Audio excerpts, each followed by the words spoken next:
ಇಷ್ಟೇನು ಸರಿ ಮಾಡ, ನಾನು ವಿಡಿಯೋ ಮಾಡಿ ಕಳಿಸ್ತೀನಿ. ನಾನು ವಿಡಿಯೋ ಮಾಡಿ ನಿಮ್ಗೆ ಕಳಿಸ್ತೀನಿ ಬೇಕಿದ್ರೆ. ನೀವು ಮಾಡ್ತೀರಾ? ಹಾಂ, ನಾನು ಮಾಡ್ತೀನಿ.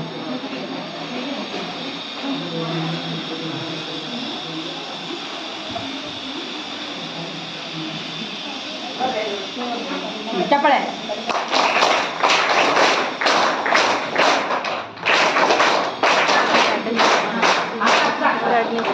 ಸುಮ್ಮನೆ ಕೂತ್ಕೊಳ್ಳಿ.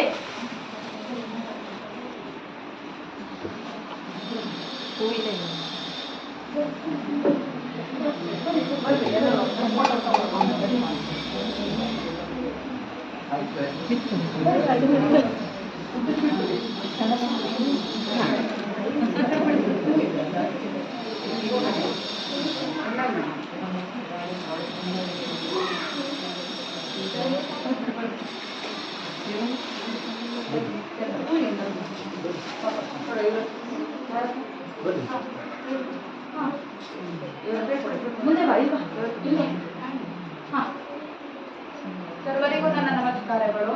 ವರ್ಣಮಾತ್ರಂ ಕಲಿಸಿದಾತಂ ಗುರು ಎಂಬುದು ಕವಿವಾಣಿ. ಗುರು ಬದುಕಿಗೆ ದಾರಿ, ಜೀವನಕ್ಕೆ ಜ್ಯೋತಿ. ಪ್ರತಿಯೊಬ್ಬರ ವ್ಯಕ್ತಿತ್ವವನ್ನು ರೂಪಿಸುವ ಮಹಾನ್ ಶಕ್ತಿ ಎಂದರೆ ಗುರುಗಳು. ಹೀಗಾಗಿ ಪ್ರತಿಯೊಬ್ಬರ ಬದುಕಿನಲ್ಲೂ ಗುರುವಿಗೆ ದೇವರ ಸ್ಥಾನವಿದೆ. ಬದುಕು ಎಂಬ 3 ಅಕ್ಷರಕ್ಕೆ ತಂದೆ, ತಾಯಿ ಮತ್ತು ಗುರು ಎಂಬ 3 ಪದಗಳೇ ಶಕ್ತಿ. ಪ್ರತಿಯೊಬ್ಬರ ಜೀವನದಲ್ಲಿ ತಂದೆ ತಾಯಿಗಿಂತಲೂ ಮಹತ್ವದ ಪಾತ್ರ ವಹಿಸುವ ಮತ್ತೊಂದು ದೈವವೇ ಗುರು. ಬಾಲ್ಯದ ಬದುಕಿನ ಸ್ಫೂರ್ತಿ, ಯೌವನದ ಬದುಕಿಗೆ ಚೈತನ್ಯ ತುಂಬುತ್ತಾ ಪ್ರತಿಯೊಂದು ಹಂತದಲ್ಲಿ ಬೆಂಬಲವಾಗಿ ನಿಲ್ಲುವ ಶಕ್ತಿಗೆ ಇನ್ನೊಂದೇ ಹೆಸರೇ ಗುರು.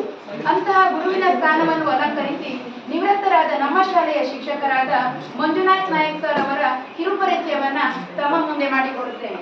ಶ್ರೀ ಮಂಜುನಾಥ್ ಅನಂತ್ ನಾಯಕ್ ಇವರು ಅಂಕೋಲಾ ತಾಲೂಕಿನ ಬೆಳಗೆರೆ ಗ್ರಾಮದಲ್ಲಿ ಕೆಂಚನಮನೆಯ ಶ್ರೀಮತಿ ವೀರಮ್ಮ ಮತ್ತು ಶ್ರೀ ಅನಂತ್ ತಿಮ್ಮಪ್ಪ ನಾಯಕ್ ದಂಪತಿಗಳ ಸುಪುತ್ರರಾಗಿ ಜನಿಸಿ ತಮ್ಮ ಪ್ರಾಥಮಿಕ ಶಿಕ್ಷಣವನ್ನು 1ರಿಂದ 6ನೇ ತರಗತಿ ಸರಕಾರಿ ಮಾದರಿ ಹಿರಿಯ ಪ್ರಾಥಮಿಕ ಶಾಲೆ ಬೆಳಕೇರಿಯಲ್ಲಿ, 7ನೇ ತರಗತಿ ಸರಕಾರಿ ಮಾದರಿ ಹಿರಿಯ ಪ್ರಾಥಮಿಕ ಶಾಲೆ ಬಾಸ್ಕೋಡದಲ್ಲಿ ಹಾಗೂ ಪ್ರೌಢ ಶಿಕ್ಷಣವನ್ನು PM ಹೈಸ್ಕೂಲ್ ಅಂಕೋಲಾದಲ್ಲಿ, ಕಾಲೇಜು ಶಿಕ್ಷಣವನ್ನು GC ಕಾಲೇಜ್ ಅಂಕೋಲಾ ಹಾಗೂ government arts and science college ಕಾರವಾರದಲ್ಲಿ, TCH ಶಿಕ್ಷಣವನ್ನು YTSS ಯಲ್ಲಾಪುರ ಮತ್ತು ಜನತಾ ವಿದ್ಯಾಲಯ ದಾಂಡೇಲಿಯಲ್ಲಿ ಪೂರೈಸಿರುತ್ತಾರೆ. ತಾವು 1994ರಲ್ಲಿ ಬೆಂಗಳೂರು ಗ್ರಾಮಾಂತರ ಜಿಲ್ಲೆಯ ಕನಕಪುರ ತಾಲೂಕಿನ ಸರಕಾರಿ ಹಿರಿಯ ಪ್ರಾಥಮಿಕ ಶಾಲೆ ಬೇಲಿಕೊತ್ತನೂರು ಶಾಲೆಯಲ್ಲಿ ಶಿಕ್ಷಕರಾಗಿ ಸೇವೆಗೆ ಸೇರಿ ಸದರಿ ಶಾಲೆಯಲ್ಲಿ ಸುಮಾರು 3 ವರ್ಷ ಹಾಗೂ ಚನ್ನಪಟ್ಟಣ ತಾಲೂಕಿನ ಸರಕಾರಿ ಹಿರಿಯ ಪ್ರಾಥಮಿಕ ಶಾಲೆ ಆನಂದಪುರ ಶಾಲೆಯಲ್ಲಿ 4 ವರ್ಷ ಸೇವೆ ಸಲ್ಲಿಸಿ 2001ರಲ್ಲಿ ಉತ್ತರ ಕನ್ನಡ ಜಿಲ್ಲೆಗೆ ವರ್ಗಾವಣೆಯಾಗಿ ಬಂದು ಅಂಕೋಲಾ ತಾಲೂಕಿನ ಸರಕಾರಿ ಮಾದರಿ ಹಿರಿಯ ಪ್ರಾಥಮಿಕ ಮೀನುಗಾರಿಕೆ ಶಾಲೆ ಕೇಣಿ ಗಾಬಿತ್ವಾಡ ಶಾಲೆಯಲ್ಲಿ 1 ವರ್ಷ ಹಾಗೂ ತಮ್ಮ ಹುಟ್ಟೂರಾದ ಬೆಲೆಕೇರಿಯ ಸರಕಾರಿ ಹಿರಿಯ ಪ್ರಾಥಮಿಕ ಶಾಲೆ ಬೊಗ್ರಿಗದ್ದೆಯಲ್ಲಿ ಸುಮಾರು 20 ವರ್ಷ ಹಾಗೂ ನಮ್ಮ ಸರಕಾರಿ ಹಿರಿಯ ಪ್ರಾಥಮಿಕ ಶಾಲೆ ಅಜ್ಜಿಕಟ್ಟದಲ್ಲಿ 2 ವರ್ಷ 6 ತಿಂಗಳು ಶಿಕ್ಷಕರಾಗಿ ಸೇವೆ ಸಲ್ಲಿಸಿ ಸುದೀರ್ಘ ಸೇವಾವಧಿಯಲ್ಲಿ ವಿದ್ಯಾರ್ಥಿಗಳನ್ನು ಶೈಕ್ಷಣಿಕ ಪ್ರಗತಿಯ ಜೊತೆಯಲ್ಲಿ ಕ್ರೀಡೆ, ಸಾಂಸ್ಕೃತಿಕ ಕಾರ್ಯಕ್ರಮ ಹಾಗೂ ಇನ್ನಿತರ ಮಕ್ಕಳ ಸರ್ವಾಂಗೀಣ ಅಭಿವೃದ್ಧಿ ಪಡಿಸಬೇಕೆಂದು ಶ್ರಮಿಸಿದ ತಾವು ಇದೇ 2024 ಜುಲೈ 30ರಂದು ಸೇವಾನಿವೃತ್ತಿ ಹೊಂದಿರುತ್ತಾರೆ. ಇವರ ಈ ಕಿರು ಪರಿಚಯವನ್ನು ತಮ್ಮ ಮುಂದೆ ಮಾಡಲು ನನಗೆ ತುಂಬಾ ಹೆಮ್ಮೆ ಅನಿಸುತ್ತಿದೆ. ಯಾಕಂದ್ರೆ ಮಂಜು ಸರ್ ಅವರು ಸಹೋದ್ಯೋಗಿಯಾಗಿ ನನಗೆ ಪರಿಚಯ ಆಗಿರ್ಲಿಲ್ಲ. ಅದಕ್ಕೂ ಮೊದಲು ನನ್ನ ಸಹೋದರರಂತೆ ನನ್ನ ಊರಿನವರು. ನಾವು 2006ರಲ್ಲಿ ಬೆಳೆಕೆರೆಗೆ ಮದುವೆಯಾಗಿ ಬಂದಾಗ ನಮ್ಗೆ ಯಾವ್ದಷ್ಟು ಪರಿಚಯ ಇರಲಿಲ್ಲ. ದೊಡ್ಡ ಊರಲ್ಲಿ ಅಂತ ದೊಡ್ಡ ಊರಲ್ಲೂ ನಮ್ಮನ್ನು ಫಸ್ಟ್ ಪರಿಚಯಿಸಿ ಆತ್ಮೀಯತೆಯಿಂದ ಒಂದು ಸಹೋದರಿ ಅನ್ನುವಂಥ ಭಾವನೆಯಿಂದ ಪ್ರೀತಿಯಿಂದ ನಮ್ಮನ್ನ ಮಾತಾಡಿಸ್ತಾ ಇದ್ರು. ಆಗ ಅವರು ಊರಲ್ಲಿ ಇರುವುದಿಲ್ಲ ಆಗಿದ್ರು, ಹೊರಗಡೆ ಎಲ್ಲ ಸರ್ವಿಸ್ ಮಾಡ್ತಾ ಇದ್ರು. ಅಷ್ಟು ಪ್ರೀತಿಯಿಂದ ಅವರಲ್ಲಿ ಅಷ್ಟು ನಗುಮುಖ ಇತ್ತು, ಆತ್ಮೀಯತೆ ಇತ್ತು ಆವಾಗಲೇ. ಆದ್ರೆ ಈಗ 2.5 ವರ್ಷದ ಹಿಂದೆ ಈ ಶಾಲೆಗೆ ಸಹೋದ್ಯೋಗಿಯಾಗಿ ದೊರೆತರು. ಸಹೋದರನಾದವನು ಸಹೋದ್ಯೋಗಿಯಾಗಿ ಎಲ್ಲರಿಗೂ ದೊರೆಯುವುದಿಲ್ಲ. ಅವ್ರ ಜೊತೆ 2.5 ವರ್ಷ ಸರ್ವಿಸ್ ಮಾಡ್ಲಿಕ್ಕೆ ನಂಗೆ ತುಂಬಾ ಹೆಮ್ಮೆ ಅನಿಸ್ತು. ಅವ್ರು ಇನ್ನೂ ನಮ್ಮ ಜೊತೆ ಸೇವೆಯಲ್ಲಿ ಇರ್ಬೇಕಿತ್ತು. ಆದ್ರೆ ವೃತ್ತಿಗೆ ಸೇರಿದವರು ನಿವೃತ್ತಿಯಾಗುವುದು ಅನಿವಾರ್ಯ.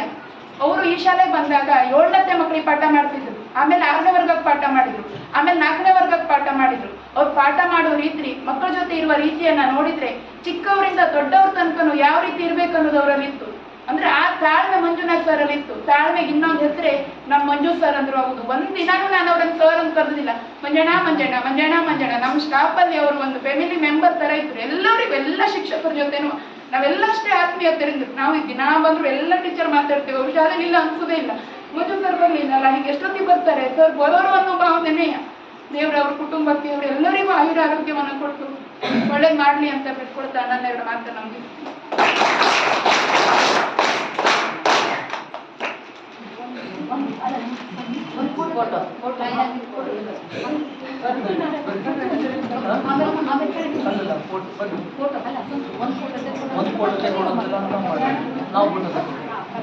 ನೀವು ನಿಂತ್ಕೊಳ್ಳಿ ಈಗ ಲೈನ್ ಆಗಿ ಎಲ್ಲ.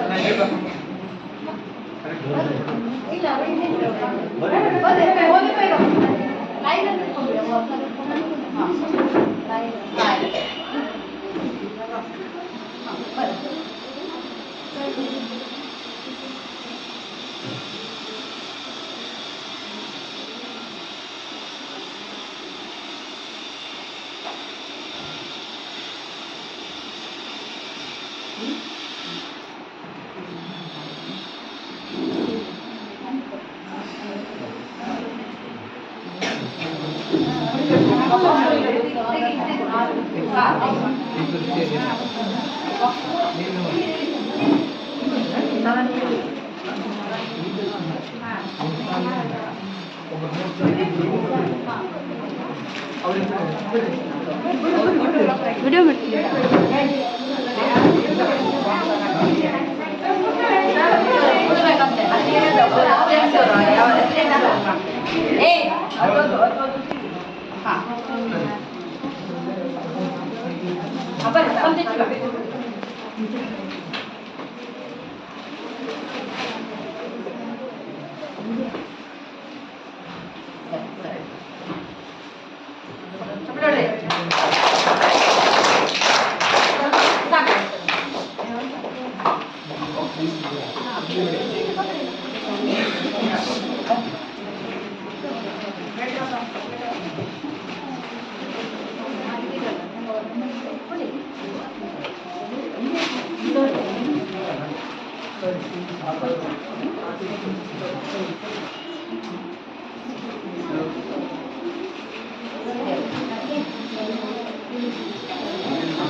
ಬಾತಿ ಇಷ್ಟ